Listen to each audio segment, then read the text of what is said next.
So we're going to do a quick lesson on converting area and volume.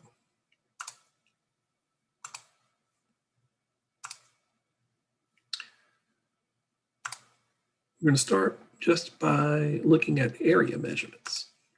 So recall that the area of a rectangle is found by multiplying the length and the width of the rectangle. Also, both of the measurements have units. For example, inches. So when you multiply the length by the width, you are also multiplying inches by inches. And this is why area is often expressed in square units, or in this case, square inches, and is often abbreviated inches squared. Because of this process, we can convert units of area by using dimensional analysis. We must take this squaring effect into account. One way is to use 2 copies of the linear unit fraction.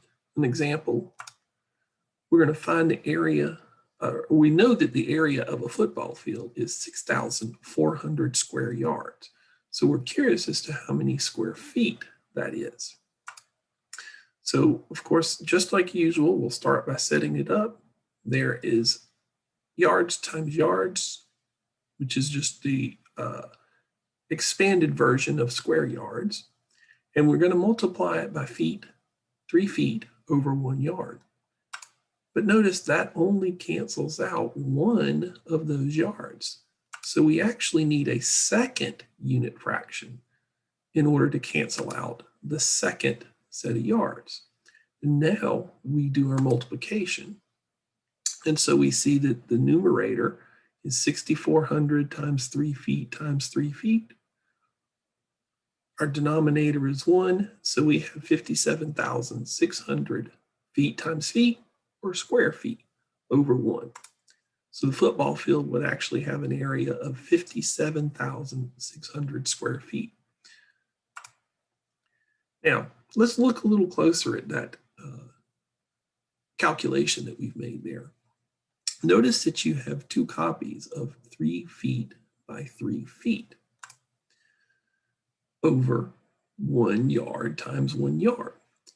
So we could actually compact this a bit just by writing that as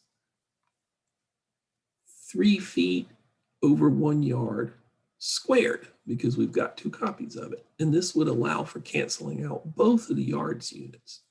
Or using the exponent rule, we could distribute that square and just write a single unit fraction of 9 square feet equals 1 square yard. And the units would also cancel out. Notice that both the number in the numerator and in the denominator have to be squared. And this might be difficult to remember if you're going to use these shortcuts. So we could just set it up this way. The square yards would both cancel out right away, and we'd still get 57,600 square feet. The squaring effect also requires a slight change to our process if we're converting for the metric system. Remember, we convert within the metric system by moving the decimal, which has the effect of multiplying or dividing by 10. But converting 1 centimeter squared to millimeters squared, well, remember that a 1 centimeter square is actually a square that is 1 centimeter on each side. And we know that 1 centimeter equals 10 millimeters.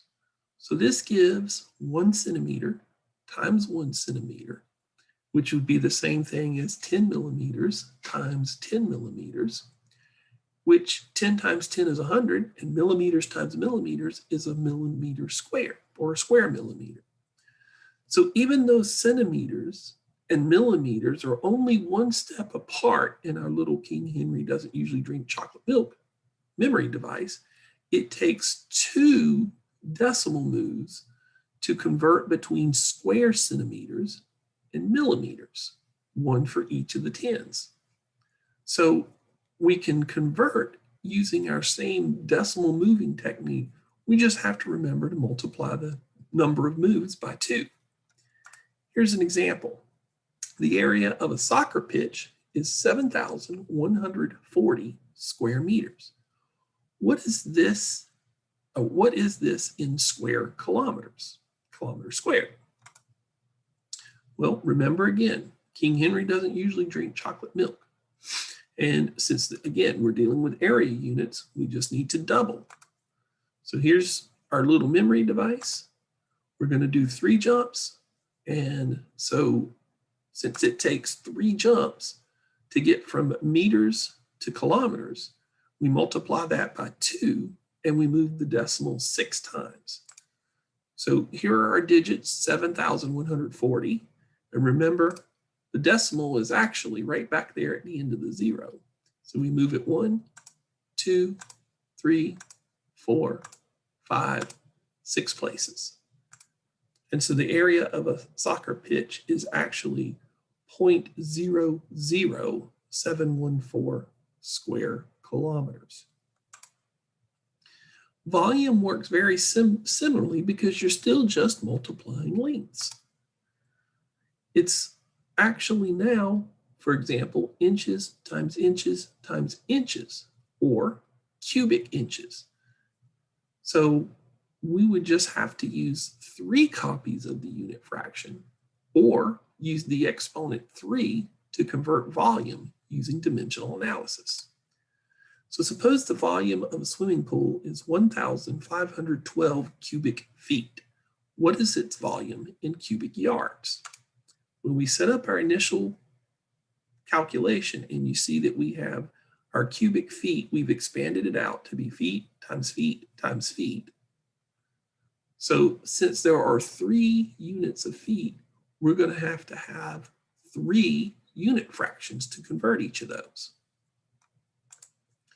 So because we've got 3 copies, we can cancel out all 3 feet, but that also means we're going to have yards times yards times yards, but that's how we get the cubic yards that we wanted. And remember that when you have a number in the denominator of the resulting fraction, you divide that into the numerator product that you got. And in this case, it gives us exactly 56 cubic yards as the volume of that swimming pool.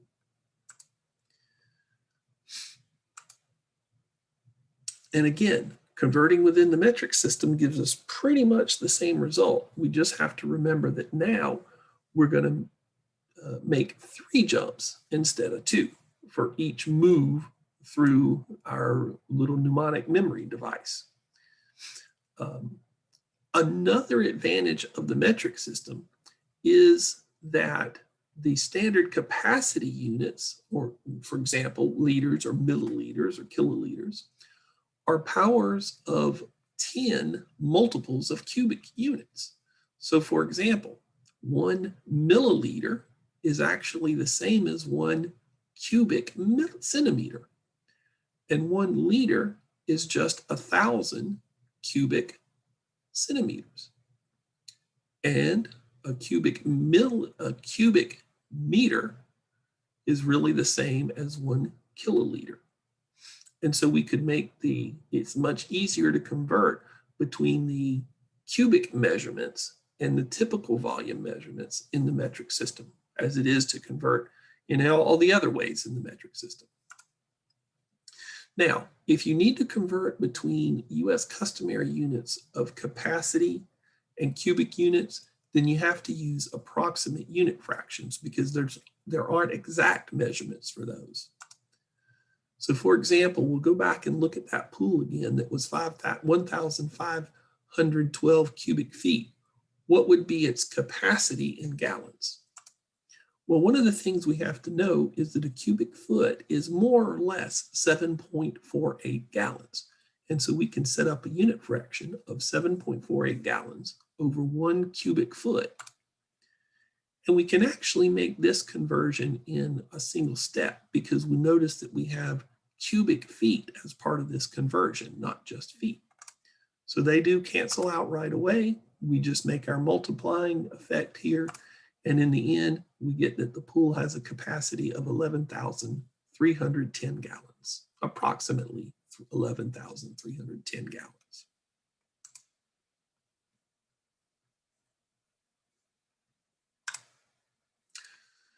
So I hope that helps you to make the conversions, and now you should be ready to do your MyLabs Section 9.2 unit.